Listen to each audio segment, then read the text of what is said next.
তো গাইস আসসালামু আলাইকুম। সোনামের রান্নাঘরে আপনাদের সবাইকে অনেক অনেক স্বাগত। আজকে সোনামের রান্নাঘরে দুটো রেসিপি নিয়ে এসেছি, আপনারা দেখতে থাকবেন। আজকে সোনামের রান্নাঘরে চানা চাট বানাবো। আর এখানে দেখতে পাচ্ছেন মসুর ডাল আমি গ্রাইন্ড করে নিয়েছি, মসুর ডালের বড়া বানাবো।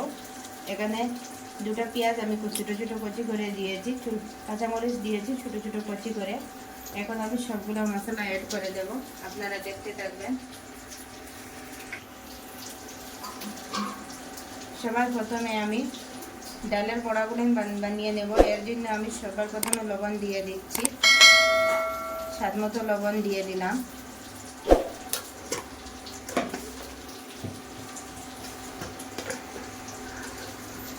সামান্য একটু হলদি পাউডার দিয়ে দিচ্ছি।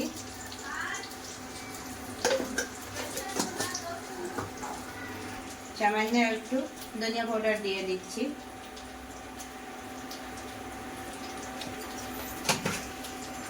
সামান্য একটু লাল লঙ্কার গুঁড়ো দিয়ে দিচ্ছি, 1 চামচের মতো দিয়ে দিলাম।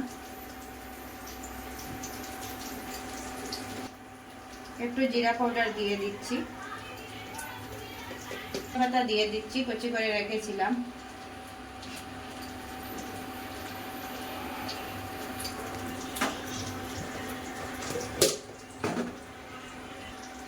সামান্য কিছুটা কারি পাতা দিয়ে দিচ্ছি, আপনাদের কাছে থাকলে দেবেন, না দিলে স্কিপ করে দিতে পারেন। এখন আমি ভালো করে সব কিছু মিক্স করে নেব।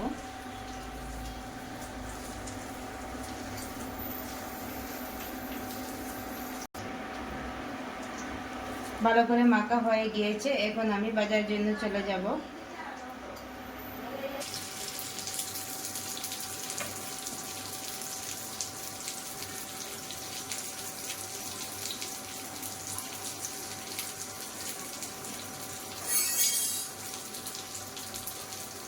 হাত দিয়ে এইভাবে আমি একটু এরকম চেপ দিয়ে দিয়ে বানিয়ে একটা করে দিয়ে দিচ্ছি তেলের মধ্যে।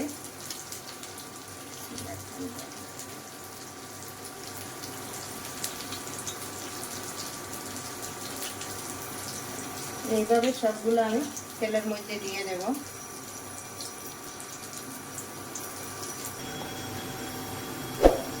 এক একটা পিস করে আমি এইভাবে উল্টো পাল্টা করে লাল করে ফ্রাই করে নেব।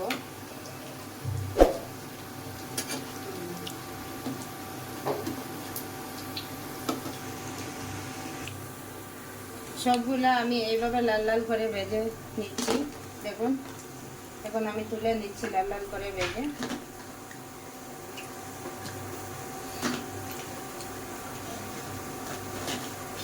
এইভাবে আমি ভেজে তুলে নিচ্ছি।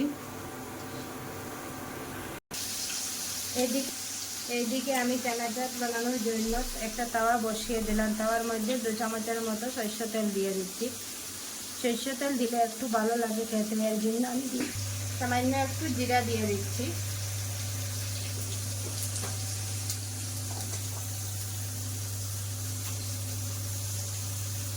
একদম সামান্য আদা রসুনের পেস্ট দিয়ে দিচ্ছি।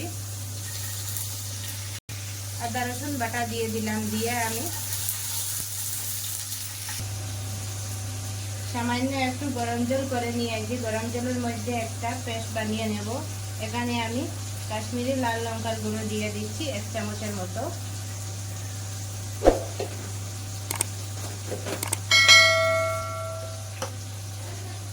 সামান্য একটু হলদির গুঁড়ো দিয়ে দিচ্ছি।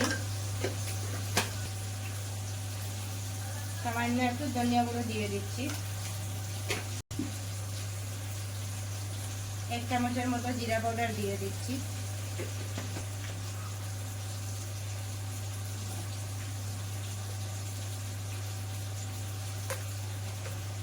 একদম সামান্য আমি নিমক দিয়ে দিয়েছি, কেননা নিমক আমি প্রথমে ছানাতে দিয়েছিলাম সিদ্ধ করার সময়, এর জন্য কম করে দিয়ে দিচ্ছি। গরম মশলা দিয়ে দিচ্ছি 1 চামচের মতো।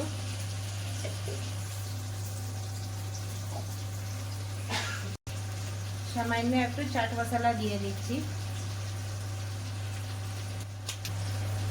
সামান্য একটু কালো নমক দিয়ে দিচ্ছি।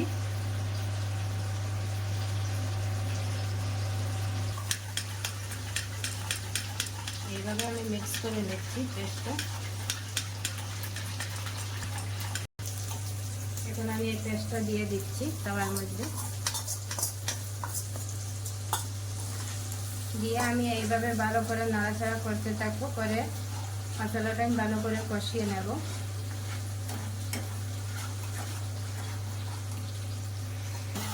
মশলাগুলো কষানো হয়ে গিয়েছে, এখন আমি সিদ্ধ করে রাখা ছানাগুলো দিয়ে দেব, দিয়ে আমি ভালো করে নাড়াচাড়া করে আরও একটু কষিয়ে নেব। চামচটা দেওয়ার জন্য আমি দুটো পাঁপড় ভেজে নিচ্ছি।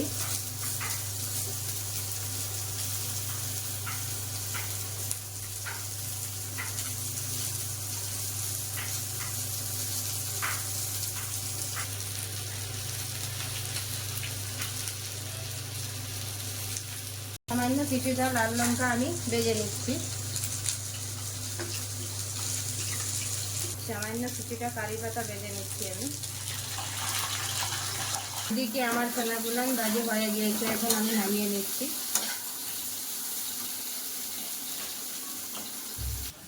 ছানাটাগুলো রেডি করার জন্য আমি চলে এলাম। সবার প্রথমে আমি ছানাগুলো এইভাবে ঢেলে দিলাম একটা প্লেটের মধ্যে।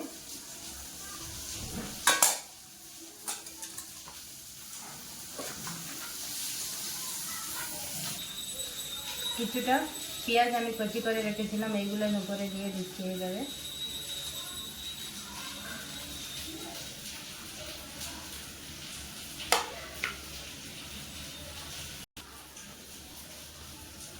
খিরা আমি ছোটো ছোটো কচি করে কেটে দিয়ে দিচ্ছি।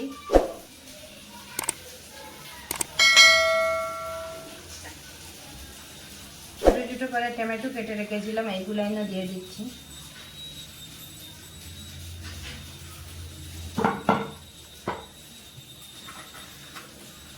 দুটো পাঁপড় আমি ভেজে রেখেছিলাম, এইগুলো এইভাবে ভেজে টুকরো করে দিয়ে দিচ্ছি।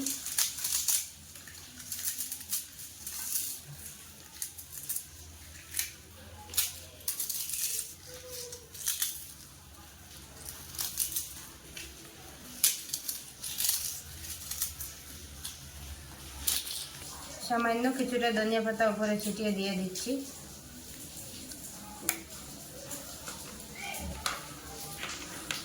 কিছুটা কাঁচা লঙ্কা আমি এইভাবে ছোটো ছোটো করে কেটে দিয়ে দিচ্ছি।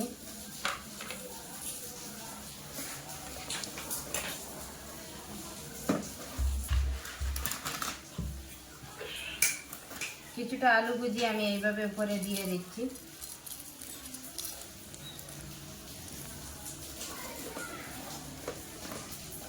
সবার শেষে আমি কারি পাতা দিয়ে দিচ্ছি, ভেজে রেখেছিলাম।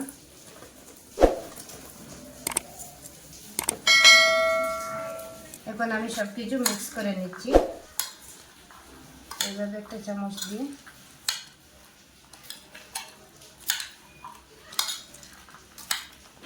সবার শেষে আমি লাল লঙ্কা এইভাবে উপরে দিয়ে দিলাম। যে যেরকম ঝাল পছন্দ করেন সেরকম দেবেন, আমরা একটু স্পাইসি পছন্দ করি, এর জন্য এইভাবে দিয়ে দিলাম। সাথে অল্প একটু লেবু রেখে দিলাম। দেখুন কত সুন্দর হয়েছে, খেতেও খুবই সুস্বাদু। এখন আমি ডাইলের বড়া বড়া এইভাবে একটা প্লেটে নিয়ে নিচ্ছি খাওয়ার জন্য সবাই।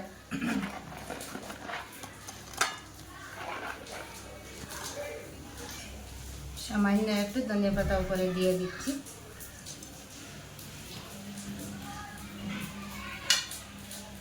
সামান্য একটু পেঁয়াজ কুচি দিয়ে দিচ্ছি।